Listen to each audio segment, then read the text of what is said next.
Olá, hoje aqui no canal Indicações de Teologia vamos apresentar para vocês esses 4 livros que formam uma quadrilogia, a bem dizer, do Dr. Craig S. Skinner, que são leituras essenciais para o pentecostal tratando do Espírito Santo. São eles: o Espírito na Igreja, o Espírito nos Evangelhos e em Atos, a mente do Espírito, a hermenêutica do Espírito.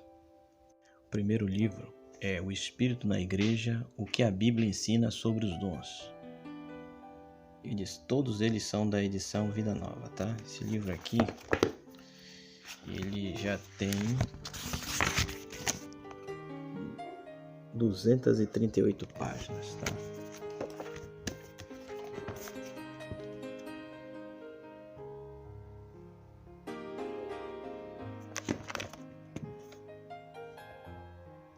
Começando aqui no sumário dele, ele apresenta o item 1, reconhecendo a voz do Espírito. Item 2, aprendendo a ouvir o coração de Deus pelo Espírito. O Espírito nos capacita para o evangelismo. O Espírito é nosso modo de viver. Os dons espirituais aplicam-se ao presente. Uma investigação mais detalhada de alguns dons espirituais. O Espírito e a salvação, quando somos batizados no Espírito. O dom de línguas e o Espírito. Por que discernir o Espírito? Depois tem aqui a conclusão, tá? Apêndice, o que as narrativas bíblicas podem nos ensinar. Olhando ele de perto, ele tem uma letra de nível médio, tá? Eu vou colocar aqui uma caneta para você perceber, tá? Mas é uma leitura agradável, certo?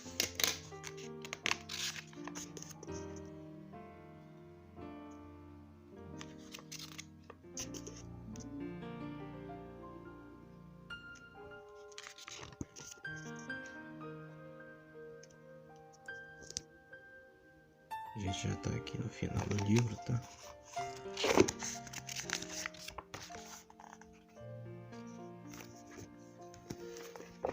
É uma leitura boa, rápida, e principalmente ela inicia essa quadrilogia para apresentar os dons na igreja. Segundo livro, O Espírito nos Evangelhos em Atos.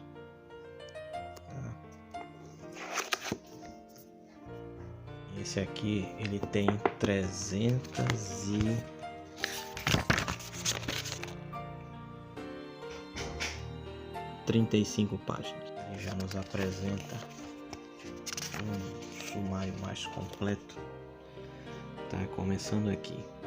Prefácio à edição de 2010, agradecimentos, reduções gráficas, introdução, o argumento deste livro, os limites deste livro, a pneumatologia funcional a este livro, né? Começa com o item 1, o espírito de pureza e de profecia no judaísmo antigo. O espírito na literatura não judaica, o espírito de purificação no judaísmo antigo, o espírito de conhecimento e de profecia no judaísmo antigo, com exceção da literatura rabínica, o espírito de profecia na literatura rabínica, partida do espírito e cessação da profecia em fontes não rabínicas, partida do espírito e cessação da profecia em fontes rabínicas, a continuidade da profecia, receptores do espírito e o da profecia, a natureza da profecia nos rabinos, a natureza da profecia na literatura judaica não rabínica. Conclusão. No item 2, Jesus como aquele que traz o Espírito em Marcos 1, 9 e 11, a introdução de Marcos e o batismo, os acontecimentos de Marcos 1, 9 e 11, aquele que traz o reino. Conclusão. Item 3, a perspectiva de Mateus sobre aquele que traz o Espírito, as advertências de juízo de João 3, 1, 12, O batismo do Filho de Deus, o Espírito leva Jesus para ser tentado. O servo humilde ungido pelo Espírito, o Espírito de Deus versus Beelzebul, mais trabalhadores para a colheita, os representantes de Jesus, conclusão. Tem 4. O Espírito e a purificação no quarto Evangelho, conceitos referentes à água em João, Jesus e as purificações de João Batista. Purificação ritual, batismo de prosélitos no Espírito, a água sagrada samaritana, o poço de Jacó, a água de um conhecido lugar de cura, águas no templo escatológico, poder conferido à água ritual, lavagem e morte, conclusão. Item 5. Pentecostes, profecia e proclamação a todos os povos, a promessa de Pentecostes, as provas de Pentecostes, os povos de Pentecostes, a profecia de Pentecostes, a proclamação de Pentecostes, o poder de Pentecostes, o propósito de Pentecostes, palavras finais, apêndice, a estrutura literária do Sermão de Pedro, bibliografia selecionada de fontes citadas, índice de fontes antigas, índice de passagens bíblicas, índice de autores modernos. Aqui a gente vê o começo do livro, tá?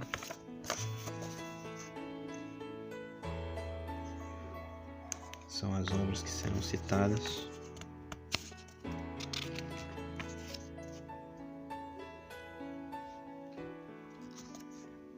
A fonte permanece a mesma do outro livro, acho que os 4 livros estarão com o mesmo tipo de fonte.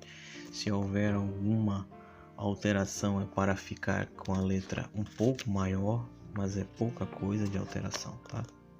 Uma coisa que vocês vão notar a partir deste livro é que no final deles constam essas relações aqui e tipo concordâncias bíblicas para se ver entre a Bíblia, entre a Torá e outras escrituras rabínicas ou não rabínicas.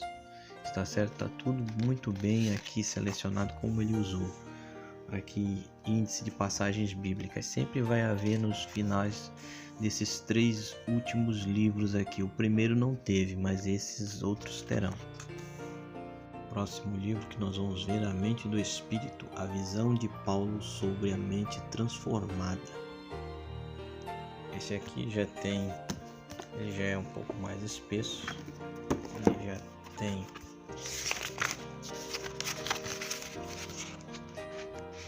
492 páginas. Bem, ele já começa aqui com várias indicações, né? Aqui vamos ver o sumário dele. O sumário dele começa com agradecimentos, reduções gráficas, introdução. De que trata este livro? De que este livro não trata? Implicações para a reflexão teológica na igreja de hoje. Ponto 1. A mente corrompida. Romanos 1, 18 a 32. A mente corrompida do mundo pagão. Resumo do argumento provável de Paulo. Uma analogia judaica antiga. A ira de Deus contra os idólatras. Informações a respeito de Deus na criação.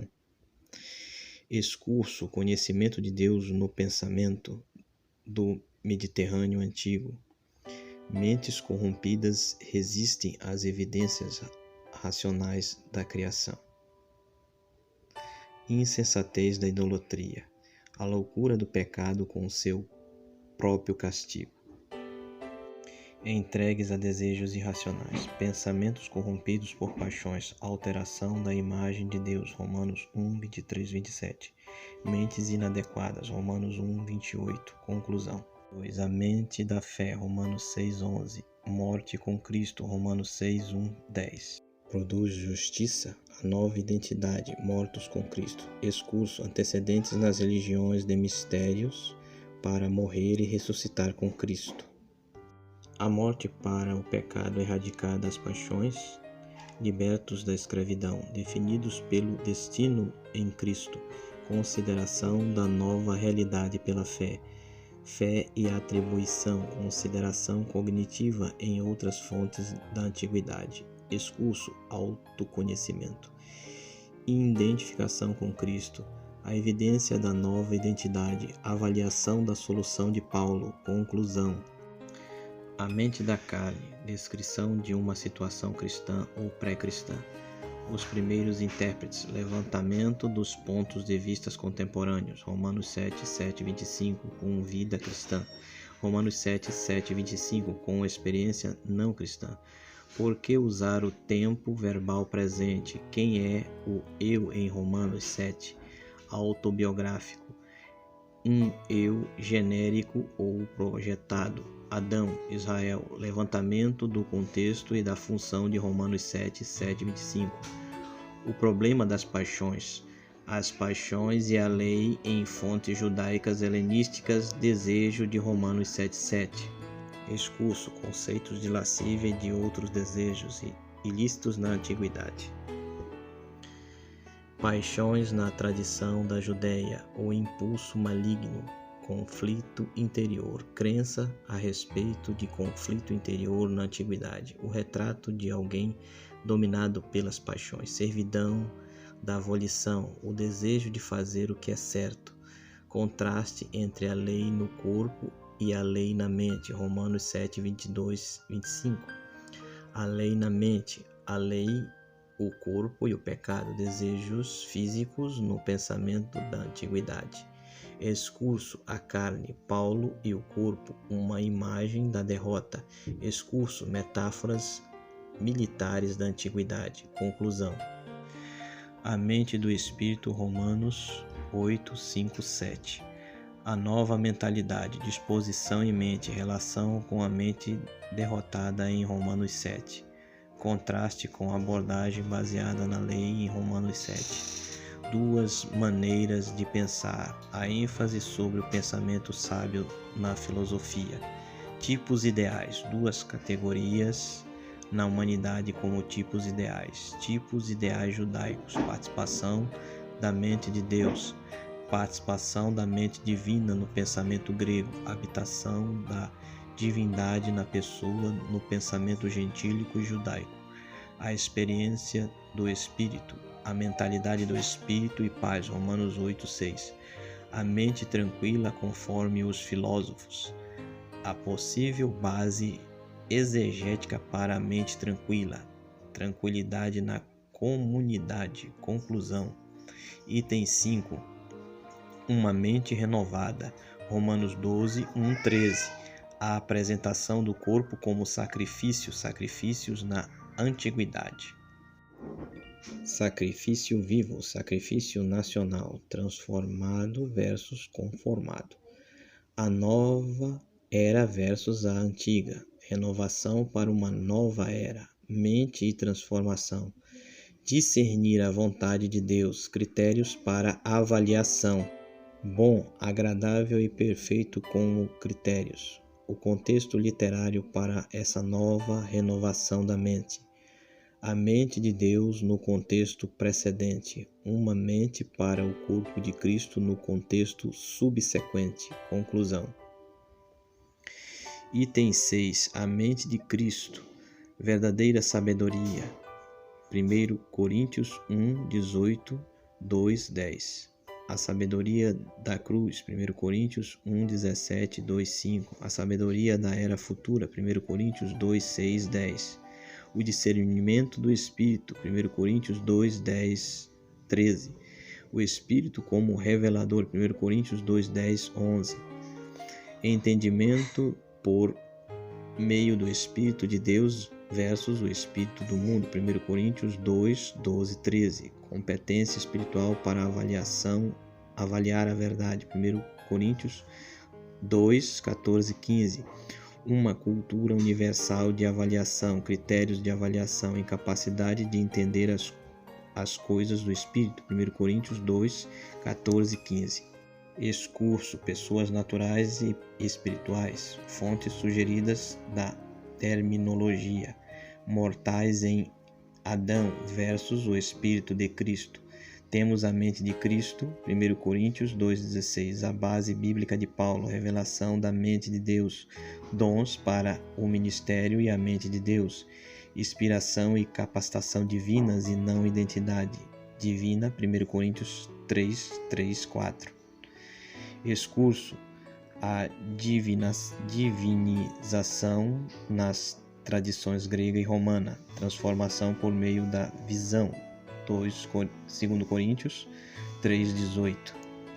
A visão helenística do divino, a visão judaica do divino e a imagem de Deus, a glória revelada a Moisés e aos representantes de Jesus, a experiência do Espírito, conclusão, item 7.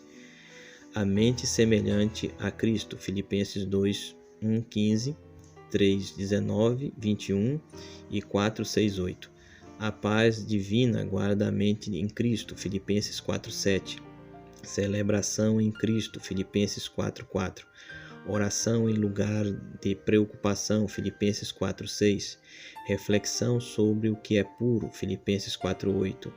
Pensar como Cristo, Filipenses 2:5. Cidadão do céu, Filipenses 3:20. Conclusão: a mente celestial, Colossenses 3:1-2. Contemplação das coisas celestiais, Colossenses 3:1-2. A mente celestial em fontes gregas e romanas. A mente celestial em fontes judaicas e cristãs primitivas. Onde Cristo está entronizado, Colossenses 3:1. Seres celestiais ou o trono de Deus. O Cristo exaltado, implicações morais de contemplação celestial. Vida em Cristo. Inteligibilidade na ligação moral em os ouvintes da antiguidade. Vida celestial depois da morte em Colossenses 3. Conclusão. Prosfácio, algumas implicações pastorais, igrejas divididas, corações divididos, psicologia pastoral, cosmovisões, aplicação prática das considerações. Apêndice A. A alma do pensamento do Mediterrâneo antigo, a alma como identidade distinta, a vida da alma após a morte, observações de pensadores judeus acerca da alma do corpo. Observações de pensadores judeus acerca da vida depois da morte. Apêndice B.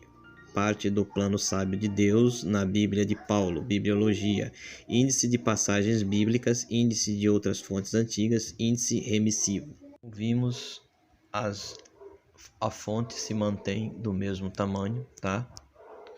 E podemos observar assim, tá? O que vemos aqui, irmãos, é que neste índice de passagens bíblicas, olha a quantidade de folhas só para as passagens bíblicas e suas concordâncias. Tudo isso aqui, tá? São quase 80 páginas só para esse tipo de indicação e concordância bíblica.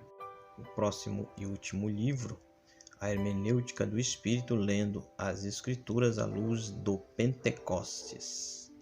Esse aqui é o mais grosso dos 4 livros, tá?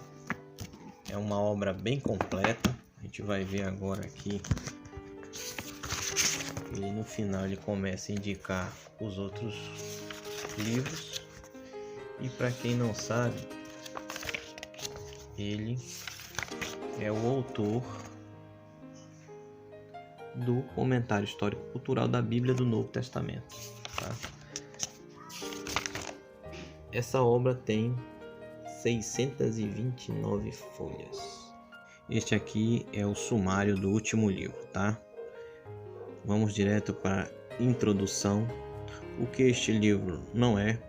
O que é hermenêutica do Espírito? Concepções que vêm das ênfases no Espírito no movimento pentecostal global, hermenêutica pentecostal e hermenêutica do Espírito.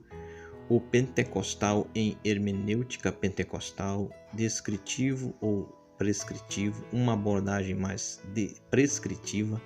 A hermenêutica cria mais ampla no Espírito, a hermenêutica cristã mais ampla no Espírito, como opera a iluminação, a tradição cristã mais ampla confirma a iluminação, consenso interdenominacional, meus antecedentes, Desenvolvimento do meu pensamento, um legado de estudiosos pentecostais. Primeira parte, uma leitura teológica voltado à prática e à missão, fazendo uma leitura experimental escatológica, leitura missiológica que o pentecostalismo inicial fez de Atos 2, busca de modelos nas narrativas bíblicas. O valor da leitura devocional: ler biblicamente é ler experiencialmente, uma abordagem pentecostal, a leitura experimental em outras hermenêuticas carismáticas. A leitura experimental é inevitável, a leitura experimental é desejável, a leitura experimental é bíblica, acontecimentos irrepetíveis. Conclusão: fazendo a leitura das perspectivas do Pentecostes, conhecendo o coração de Deus, lendo missionalmente, lendo a partir da experiência plena do Espírito, lendo com os humildes, uma leitura escatológica, o liminar de um novo mundo, os últimos dias de Atos 2:17, Pentecostes e seus avivamentos subsequentes, a leitura não cessacionista ou continuista. Conclusão: segunda parte, leituras globais. Leitura global, o modelo bíblico do Pentecostes, a reversão de Babel, a função narrativa do dom de línguas em Atos,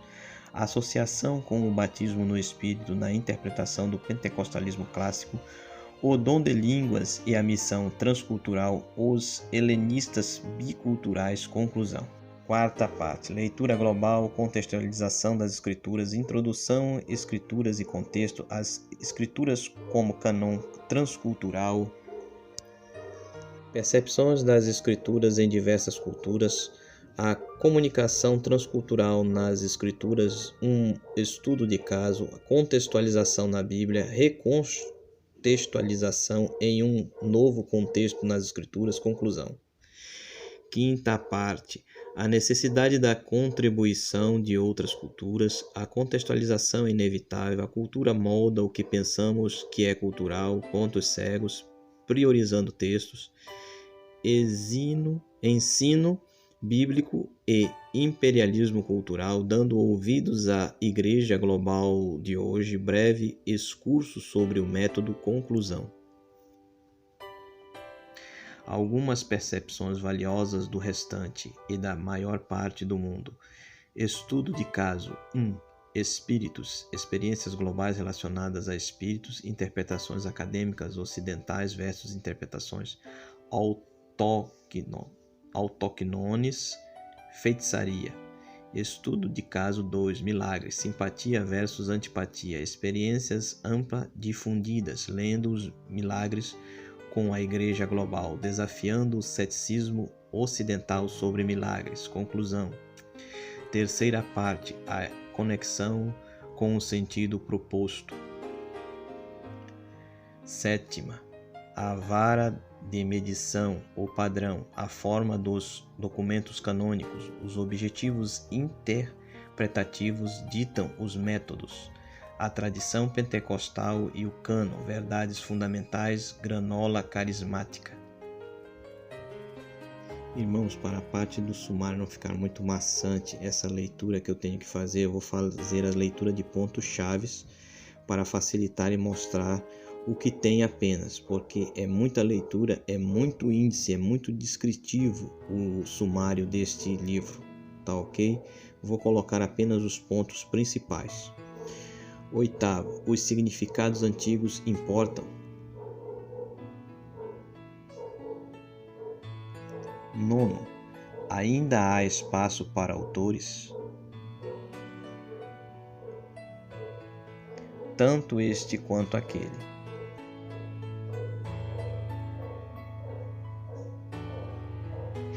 Quarta parte, a epistemologia do espírito e o espírito.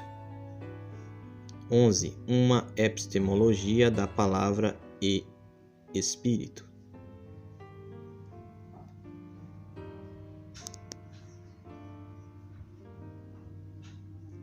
12. Epistemologia bíblica e hermenêutica.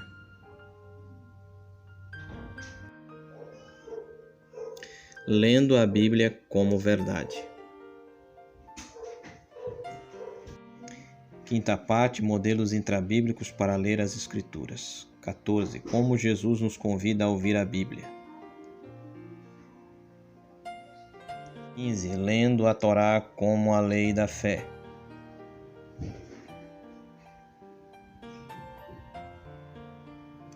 16. A interpretação cristológica ou aplicação pessoal.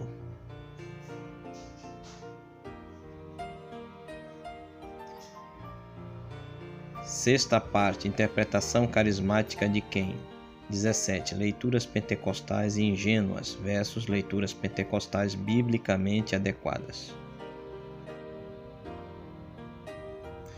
18. A comunidade pentecostal global como uma rede de segurança. Conclusão: as Escrituras falam pessoalmente e historicamente. Apêndice A. Algumas tentativas teóricas que facilitem a compreensão. Apêndice B. Abordagem pós-coloniais. Apêndice C. A comunidade acadêmica carismática global. Nós vemos o livro, ele mantém a mesma fonte, tá? E muita leitura. Se no final do livro tem o índice de passagens bíblicas, nesse aqui é tudo isto aqui, ó. Só de passagens bíblicas e concordância. Tá ok? Bem, meus irmãos, esses aqui foram os 4 livros do grande doutor Craig Skinner, tá? Que formam uma quadrilogia do Espírito, que assim podemos concluir como uma grande literatura de conhecimento pentecostal de dons do Espírito e toda a ação do Espírito Santo tem na nossa vida. Isso aqui é uma fonte de estudo muito grande na área de pneumatologia. Tá certo? Se você gostou do nosso vídeo, compartilhe nossos vídeos, deixe seu like, tá ok? Deixe seu comentário é muito importante pra gente. Por favor, se inscreva em nosso canal precisa crescer e desde já, fique com Deus. Amém.